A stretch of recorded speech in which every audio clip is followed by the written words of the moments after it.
Selamat datang di channel Simar Imam. Sembari mendengarkan tinggalkan like dan komentarnya bosku. Jangan lupa pasang headset kalian. Siapkan kopi dan camilan. Lupakan pahitnya kehidupan. Mari kita dengarkan sambil rebahan. Kembalinya Sang Raja. Bab 721.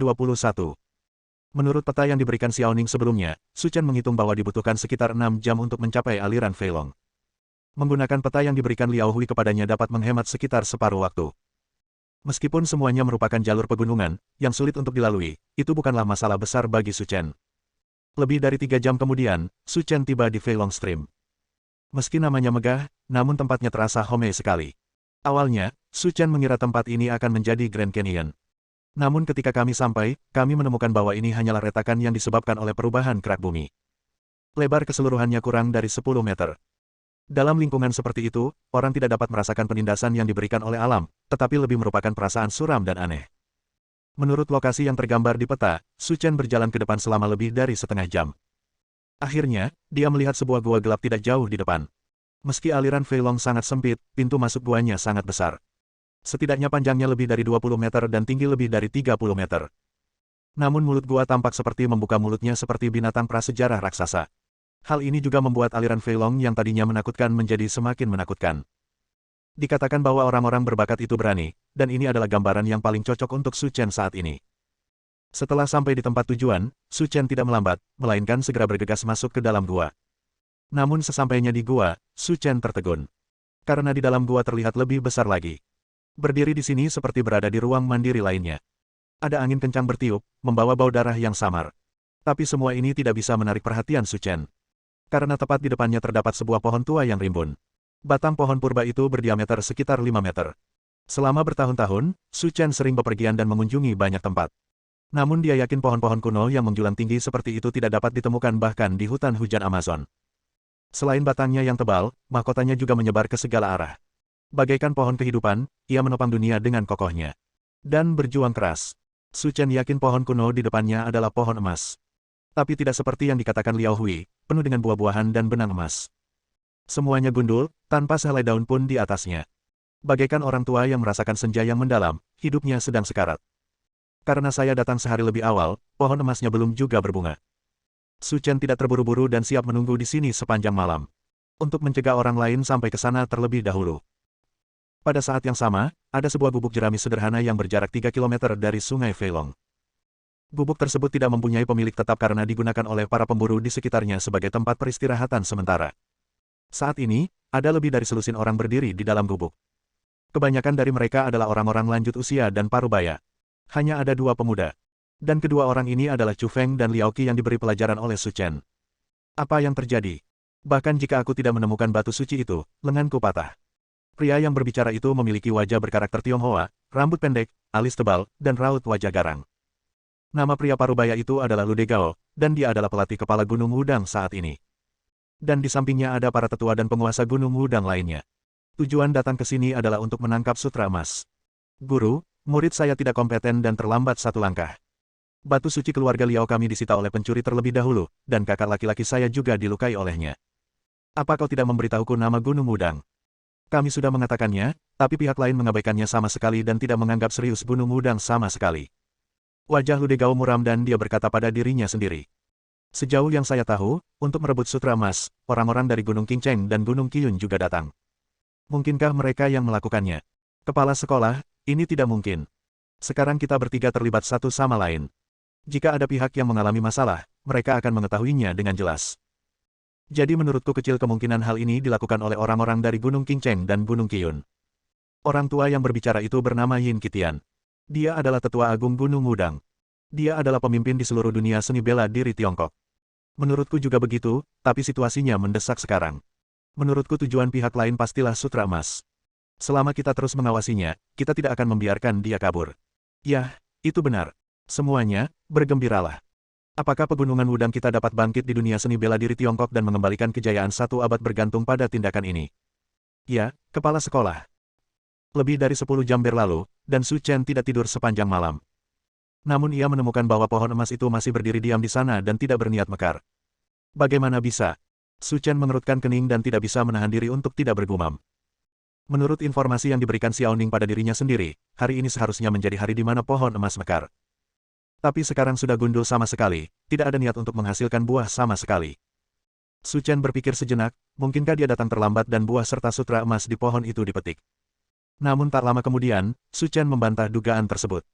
Jika seseorang benar-benar ada di sini, tidak akan ada jejak yang tertinggal. Merasa ada yang tidak beres, Su Chen berjalan mengitari pohon emas, tetapi tidak menemukan sesuatu yang aneh. Namun segera, Su Chen menemukan ada yang tidak beres. Ada celah kecil di tangga batu di depan pohon emas. Bentuk keseluruhan celahnya adalah oval. Dan ini hampir sepenuhnya sesuai dengan ukuran batu suci. Mengambil batu suci dari sakunya, Su Chen dengan hati-hati meletakkannya di celah. Wow! Tanpa peringatan apapun, pohon emas itu tiba-tiba mulai bergetar. Su Chen tanpa sadar melangkah mundur, tetapi menemukan bahwa pohon emas itu semakin sering bergetar, dan itu berlangsung selama lebih dari 5 menit sebelum perlahan-lahan mereda. Tiba-tiba, cahaya keemasan menyilaukan menyala di pohon emas. Tunas baru telah tumbuh di dahan dan daun pohon, dan tunas yang lembut tumbuh dengan kecepatan yang terlihat dengan mata telanjang. Saat ini, Su Chen menemukan bahwa buah seukuran kepalan tangan juga tumbuh dari pohon emas. Benang sutra emas dirangkai secara seri, menutupi seluruh tajuk pohon emas, seperti lapisan tule, kabur dan sangat indah. Akhirnya menemukanmu. Senyuman muncul di bibir Su Chen. Sekarang dia telah menemukan sutra emas, tujuannya telah tercapai. Tapi saat Su Chen hendak mengambil tindakan, dia tiba-tiba mendengar tawa keras datang dari luar aliran Feilong. Kamu berani mencuri sesuatu yang berharga di pegunungan Wudang kami, anak muda, kamu sangat berani. Su Chen berbalik dan menemukan selusin orang berdiri di luar pintu masuk gua, dan berbisik. Kalian dari Gunung Wudang. Bab 722. Sekarang semua orang telah mengenali kita, tidak ada lagi yang perlu dikatakan. Jika kamu tidak ingin mati, keluar saja dari sini. Pohon emas itu yang kami sukai. Jika kamu tidak ingin mati, keluar saja dari sini. Aku tidak akan meminta pertanggungjawabanmu karena telah menyakiti muridku. Pandangan Lu Degao tertuju pada pohon emas. Tatapan terobsesi di matanya tidak bisa lagi disembunyikan. Tercatat dalam buku-buku kuno bahwa pohon emas ini merupakan harta karun langka yang hanya bisa dilihat dalam 100 tahun. Terutama sutra emas di atas, yang merupakan bahan pamungkas pembuatan senjata sihir pertahanan. Selain itu, orang-orang di dunia seni bela diri kuno Tiongkok telah lama terobsesi dengan jin silet. Jika mereka berkontribusi, mereka dapat menukar keterampilan seni bela diri kuno yang sesuai. Dengan cara ini, dampak dan perbaikan di Gunung Wudang tidak dapat diukur. Dan masalah yang ada di hadapan kita sekarang adalah menghadapinya secepat mungkin. Jika karena dia, peluang terbaik terlewatkan dan Qi Yunsan serta Qing Chengshan menyusul, maka segalanya akan sulit ditangani.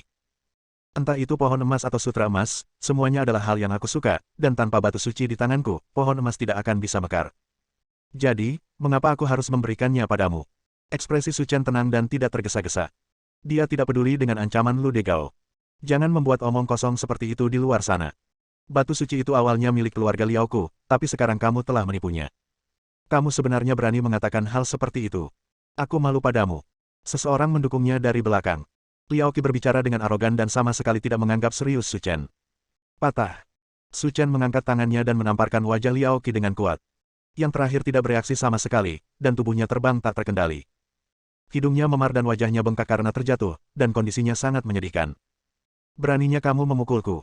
Liao Qi menutupi wajahnya dan menatap Su Chen dengan tidak percaya.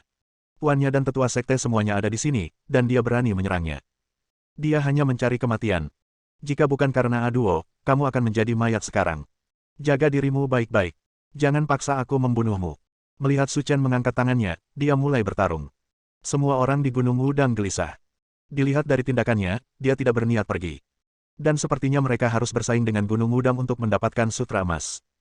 Lu Degao melangkah keluar dengan amarah di wajahnya. Wah, aku tidak tahu dari mana asalmu, tapi jika kamu berani melawan pegunungan Wudang kami, maka satu-satunya tujuan adalah kematian. Saya khawatir tidak cukup bagi Anda, para prajurit kecil dan jenderal kepiting, untuk mencoba berurusan dengan saya.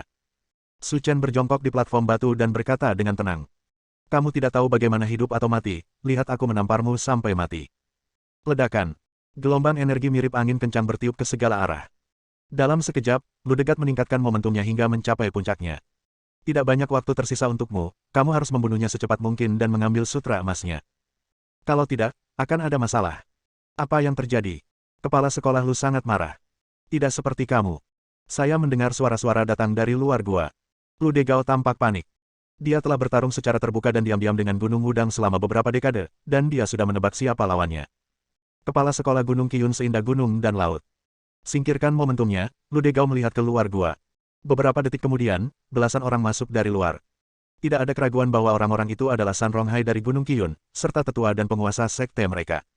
Sial, itu datang begitu cepat. Lu Degao mengutuk. Jika bukan karena anak di depanku ini, aku pasti sudah berhasil sekarang. Bukan giliran Qiyun-san untuk terlibat. Kamu sangat cepat. Bahkan aku, Lu Degao, terkesan olehmu.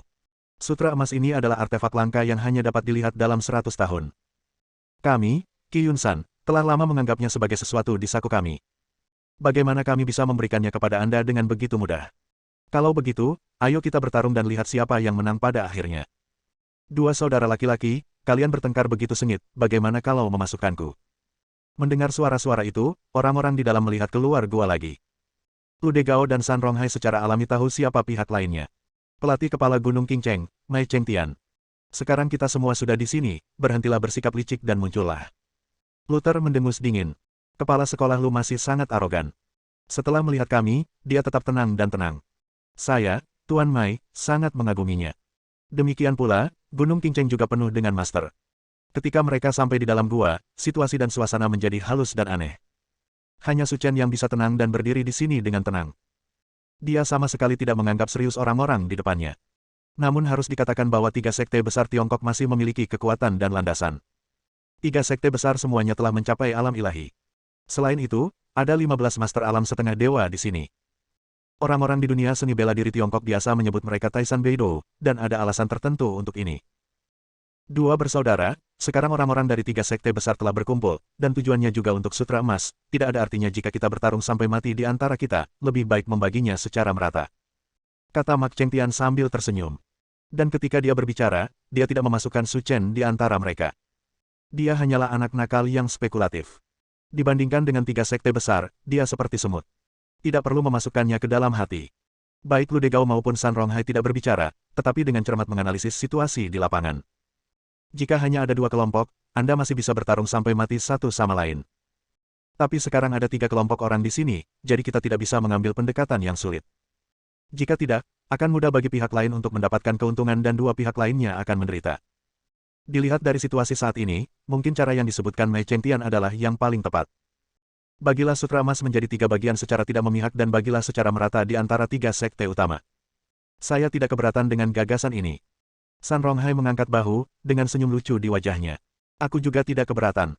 Tapi situasi saat ini sepertinya telah menyebabkan kecelakaan. Seseorang harus melangkah maju dan menangani pria kecil yang menyebalkan ini, jika tidak maka akan sangat menjengkelkan untuk menontonnya. Dia punya dendam terhadap pegunungan Wudang kita. Mari kita tangani masalah ini, kata Lu Degao dengan mata menyipit. Dia membenci Su Chen lebih dari yang lain. Jika dia tidak menghalanginya, Lu Degao merasa bahwa dia sudah mendapatkan sutra emas itu sejak lama, dan dia tidak perlu membaginya secara merata dengan Gunung Qingcheng dan Gunung Qiyun. Segala sesuatu di depanku disebabkan oleh dia. Tetua Agung, dia masih memiliki kekuatan, jadi aku serahkan padamu untuk menanganinya. Bergerak cepat dan jangan buang waktu. Saya mengerti, Tuan Kepala Sekolah. Bab 723. Dia menjawab. Tetua Agung Gunung Wudang, Yin Qitian, berdiri. Karena kamu masih junior, kamu harus mengambil tindakan dulu. Saya tidak ingin orang lain mengatakan bahwa saya menindas orang lain. Ekspresi Yin Qitian sangat arogan, dengan tangan di belakang punggung, dan dia sama sekali tidak menganggap serius Su Chen. Bang! Sebuah batu memantul dari tangan Su Chen dan ditembakkan ke jantung Yin Qitian seperti peluru. Engah! Seteguk besar darah menyembur keluar. Yin Qitian mencengkeram dadanya dan jatuh ke tanah. Jelas sekali, hidupnya telah memasuki hitungan mundur. Bagaimana ini mungkin? Melihat dada Yin Qitian meledak, semua orang yang hadir merasa ngeri. Mereka semua tahu kekuatan Yin Qitian, dia adalah master di tingkat puncak setengah dewa. Di Gunung Wudang, selain Lu Degao, Yin Qitian adalah yang terkuat. Tapi sekarang, jantungnya tertusuk batu kecil. Dan lawannya masih seorang pemuda berusia awal 20-an. Ini luar biasa. Penatua yang agung, apakah kamu baik-baik saja? Orang-orang dari Gunung Wudang bergegas mendekat dan mencoba membantu Yin Qitian berdiri. Namun mereka menemukan bahwa tubuhnya sudah kaku dan tidak perlu diselamatkan. Suasana di tempat tersebut sangat aneh. Awalnya, tidak ada seorang pun dari tiga sekte besar yang menganggap serius Su Chen. Namun kini, mereka menyadari bahwa pemuda di depan mereka tidak mudah untuk diajak main-main. Jika kamu menghalangi pegunungan Wudang kami, aku bisa melepaskannya, tapi jika kamu membunuh sesepuh agung kami, aku akan menyelesaikan masalah ini denganmu. Lu Degao berkata dengan kebencian dan gigi terkatup. Selalu di sini untukmu. Puan San, Tuan Mai, seseorang melompat keluar untuk menimbulkan masalah, apakah Anda masih ingin duduk santai dan mengabaikannya? Lu Degao tidak impulsif, tapi bersiap menyeret San Ronghai dan Mei Chengtian ke dalam masalah. Dia bisa membunuh sesepuh agung dengan satu gerakan, jadi kekuatannya pasti luar biasa. Meskipun saya memiliki kemampuan untuk membunuhnya, saya tidak dapat menjamin apakah saya akan terluka.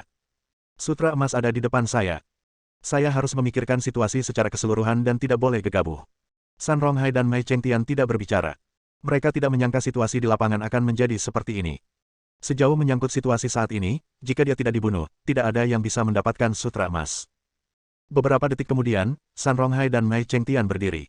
Urusan tiga sekte besar bisa diselesaikan perlahan dengan duduk bersama. Namun kini, pemandangan buruk tiba-tiba muncul. Maka harus diselesaikan secepatnya, jika tidak maka akan menjadi bencana jika dibiarkan.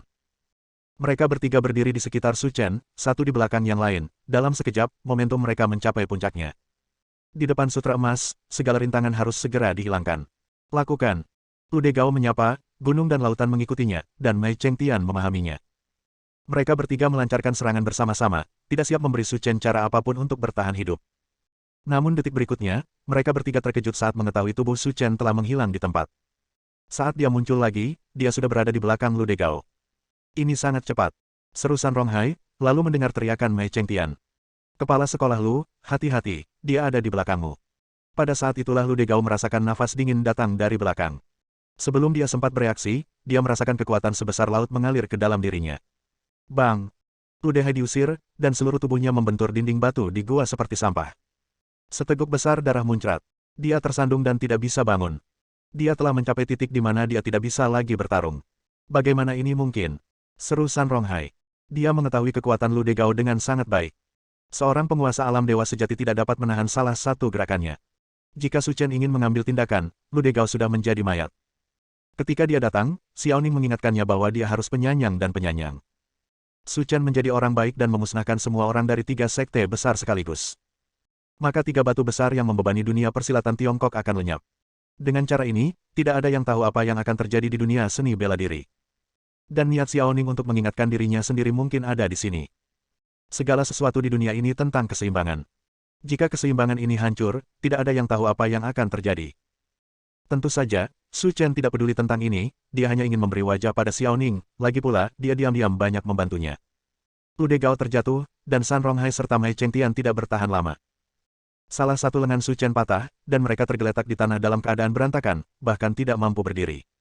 Bagaimana bisa? Orang-orang dari tiga sekte besar semuanya memandang Su Chen dengan ngeri. Dia baru berusia awal 20-an, tetapi dia sebenarnya memiliki kekuatan untuk melawan tiga master besar di alam dewa. Ini sungguh sensasional dan sulit dipercaya. Sekarang kalian bertiga, apakah kalian masih ingin bertarung denganku? Su Chen berdiri di sana dan berkata dengan tenang. Kami tidak menginginkan sutra emas itu lagi. Aku akan memberikannya padamu. Tolong jangan lakukan apapun pada kami. Lu Degao berkata dengan gemetar. Selama pertarungan tadi, dia telah menyadari bahwa kekuatan Su Chen jauh lebih unggul darinya. Bahkan jika orang-orang dari tiga sekte besar mengambil tindakan bersama, mereka mungkin tidak akan mampu mengalahkannya. Meskipun sutra emas itu penting, namun masih tertinggal jauh dibandingkan dengan hidupku sendiri. Su Chen mengabaikan orang-orang dari tiga sekte besar. Sebaliknya, dia berbalik dan berjalan menuju pohon emas selangkah demi selangkah. Dia tidak tahu apa yang diinginkan orang-orang dari tiga sekte besar terhadap sutra emas ini. Tapi dia menyimpannya untuk membuat gaun pengantin Lin Ruohan. Tidak ada yang bisa terlibat. Berjalan ke pohon sutra emas, Su Chen akan melepas semua sutra emas di atasnya agar dia bisa pergi. Tapi saat Su Chen menyentuh sutra emas, dia tiba-tiba mendengar suara gemuruh. Mengaum. Tanpa peringatan, tanah berguncang dalam sekejap. Rasanya seperti sesuatu yang besar keluar dari balik gua. Tanpa sadar, Su Chen mundur. Dia harus berhati-hati dengan hal-hal yang tidak diketahui seperti itu. Ledakan, ledakan, ledakan.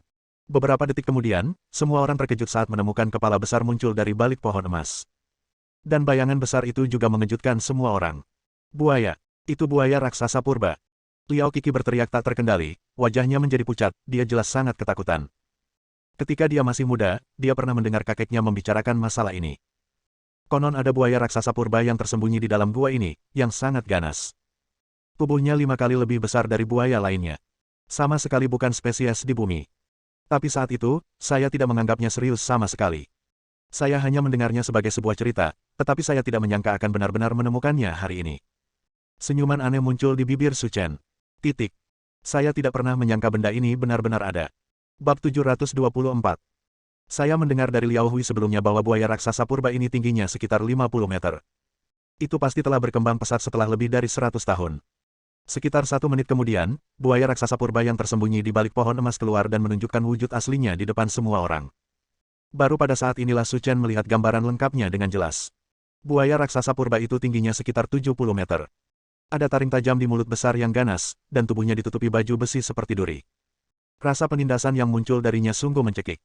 Tidak ada keraguan bahwa bahkan master tingkat dewa di sini akan hancur berkeping-keping karenanya. Pada saat ini, perasaan penindasan yang dibawa oleh buaya raksasa purba ini kepada semua orang tidak kalah dengan perasaan Su Chen. Mereka tidak pernah menyangka akan bertemu monster sekuat itu di sini. Berlari. Lu Degao melolong dan memimpin lalu berlari keluar. Saat ini, dia lebih memilih menghadapi Su Chen daripada menghadapi buaya raksasa purba itu. Di bawah kepemimpinan Lu Degao, orang-orang dari 3 sekte besar bereaksi dan melarikan diri. Tidak ada keraguan bahwa selama Anda menghadapi pria besar itu, Anda akan mati, tidak hanya diri Anda sendiri, tetapi juga Su Chen. Segera, orang-orang dari 3 sekte besar semuanya meninggalkan gua, meninggalkan Su Chen sendirian, menghadapi buaya raksasa kuno. Mulut ganas itu terbuka, dan Su Chen sedikit mengernyit. Dia telah memikirkan cara membunuh makhluk ini tanpa merusak kulitnya. Melihat Su Chen tidak bergerak dan terbaring di tanah, buaya merasa keagungannya telah tertantang. Bum bum bum. Buaya raksasa purba menggunakan anggota tubuhnya yang kuat untuk bergegas menuju Su Chen. Pada saat yang sama, retakan ganas itu terbuka lagi, seolah-olah akan menelan Su Chen. Pada saat ini, mata Su Chen berbinar. Bola cahaya hitam seukuran kepalan tangan terlempar keluar dan dimasukkan ke dalam mulut raksasa kuno itu. Bang! Suara teredam terdengar satu demi satu, dan bola cahaya hitam meledak di tubuh buaya. Tubuh besar itu roboh ke tanah, dan darah mengalir dari mulutnya, berubah menjadi sungai darah yang panjang dan berkelok-kelok, mengalir di dalam gua. Meski tubuh buaya raksasa purba itu terlihat tidak ada yang aneh. Namun organ-organ di tubuhnya telah membengkak menjadi darah. Ini hampir dapat digambarkan sebagai spesimen. Setelah membersihkan buaya raksasa purba, Su Chen berjalan menuju pohon emas. Dalam waktu kurang dari setengah jam, semua sutra emas di atasnya terkumpul. Saya menimbangnya di tangan saya dan ternyata beratnya 10 kilogram. Su Chen bergumam pada dirinya sendiri. Seharusnya cukup untuk membuat gaun pengantinnya. Setelah mengumpulkan semua sutra emas, masih ada lebih dari 20 buah sutra emas di pohon, dan Su Chen tidak ingin melepaskannya. Semua melepasnya. Buah sutra emas mengandung energi yang kaya dan murni. Jika Lin Ruohan memakannya, itu juga akan membantu meningkatkan kekuatannya. Tepat ketika Su Chen berhasil dan hendak pergi, dia tiba-tiba mendengar suara gemuruh di luar gua. Sebelum dia dapat memahami apa yang sedang terjadi, dia melihat batu-batu besar berjatuhan dari atas gua, menutup pintu masuk gua hanya dalam beberapa tarikan napas. Melihat situasinya tidak baik, Su Chen mengumpulkan momentum yang cukup dan bersiap membuka celah dan keluar. Namun saat ini, gua tersebut benar-benar runtuh dalam sekejap. Bahkan tidak memberinya kesempatan untuk bereaksi, dia menekan Su Chen. Kebisingan yang mengguncang bumi berangsur-angsur mereda, dan asap serta debu tebal seperti kabut menyebar kemana-mana. Itu seperti badai pasir besar yang meledak, menyebabkan seluruh gunung Siwanshan jatuh ke dalam lingkungan berkabut. Kepala sekolah Lu, setelah bertahun-tahun, orang yang paling aku, San Ronghai, kagumi adalah kamu. Kamu bahkan bisa memikirkan metode seperti itu. San Ronghai berkata sambil tersenyum sementara tubuhnya melayang di udara. Awalnya, dia sudah menyerah pada sutra emas, tetapi kata-kata Lu Degao menghidupkan kembali harapannya. Sejauh menyangkut situasi saat ini, tidak ada cara untuk mengalahkan Su Chen jika dia menggunakan kekerasan, jadi dia memikirkan cara. Ledakan dinding batu di salah satu sisi gua dan kubur Su Chen hidup-hidup di dalamnya. Tidak peduli seberapa kuatnya dia tidak dapat bersaing dengan kekuatan keruntuhan alam. Dan di dalam gua tersebut terdapat seekor buaya raksasa purba yang telah bertahan selama ratusan tahun. Di bawah asuransi ganda seperti itu, peluang Su Chen untuk bertahan hidup adalah nol. Setelah beberapa hari, ketika dia benar-benar mati, dia akan mengirim seseorang untuk menggali tubuhnya. Kemudian sutra emas itu akan menjadi miliknya. Jangan memuji. Sekarang kematian Su Chen sudah pasti. Setiap orang harus kembali dan membuat persiapan. Atur orang untuk datang. Selama bebatuan di sini digali, sutra emas akan menjadi milik kita. Sekarang kita adalah belalang di tali yang sama, kita akan meninggalkan seorang tetua di sini untuk menjaga satu sama lain. Setelah mengatur tenaga, kita akan datang bersama. Bagus. Setelah mendiskusikan tindakan pencegahan, orang-orang dari 3 sekte besar keluar satu demi satu. Hanya 3 tetua yang tersisa menunggu di sini. Malam itu, ketiga tetua membawa anggur dan makanan dari desa terdekat dan bersiap untuk minum. Tetua Si, aku akan memberimu minuman. Jika kepala sekolah Lu tidak menemukan solusinya, maka kita akan mengucapkan selamat tinggal pada sutra emas. Pembicaranya berusia 70-an dan namanya Liang Xingjian. Dia adalah tetua kedua dari Qi Yun-san, dan juga merupakan sosok terkenal dan berkuasa di seluruh sekte. Orang yang dia panggang bernama Si Ziong, yang menjabat sebagai tetua kedua di Gunung Udang. Siapa bilang tidak? Hari ini adalah hari bahagia. Kami bertiga tidak akan pernah pulang sampai mabuk. Setelah bertahun-tahun bertengkar secara terbuka dan diam-diam, ini pertama kalinya kami duduk untuk minum. Orang yang berbicara adalah tetua kedua Gunung Qingcheng, bernama Hu Shengqi. Dari ekspresinya terlihat kalau dia sudah bersemangat. Siapa bilang bukan itu masalahnya? Saya tidak pernah bermimpi sebelumnya bahwa Su Chen akan sekuat itu. Bahkan kepala dari 3 sekte besar pun tidak bisa menjadi lawannya, kata Liang Xingjian. Itu benar, tapi kekuatan Su Chen memang luar biasa. Dalam beberapa tahun, aku khawatir tidak akan menjadi masalah untuk memasuki alam suci. Jika dia bisa memasuki alam suci sebelum dia berumur 30 tahun, dia kemungkinan besar akan membuat khawatir orang-orang di dunia seni bela diri kuno. Dunia seni bela diri kuno tidak akan membiarkan seorang jenius seperti dia pergi dengan mudah. Itu benar, tapi sudah terlambat untuk mengatakannya sekarang. Dia mungkin telah hancur berkeping-keping. Bahkan jika dia pergi ke dunia seni bela diri kuno, jiwanya akan tetap ada di sana, haha. Haha, masuk akal. Ayo minum. Kamu tidak akan pulang sampai kamu mabuk hari ini. Gemuruh. Saat beberapa orang sedang minum dengan gembira, mereka mendengar semburan suara seperti guntur. Sepertinya langit akan runtuh.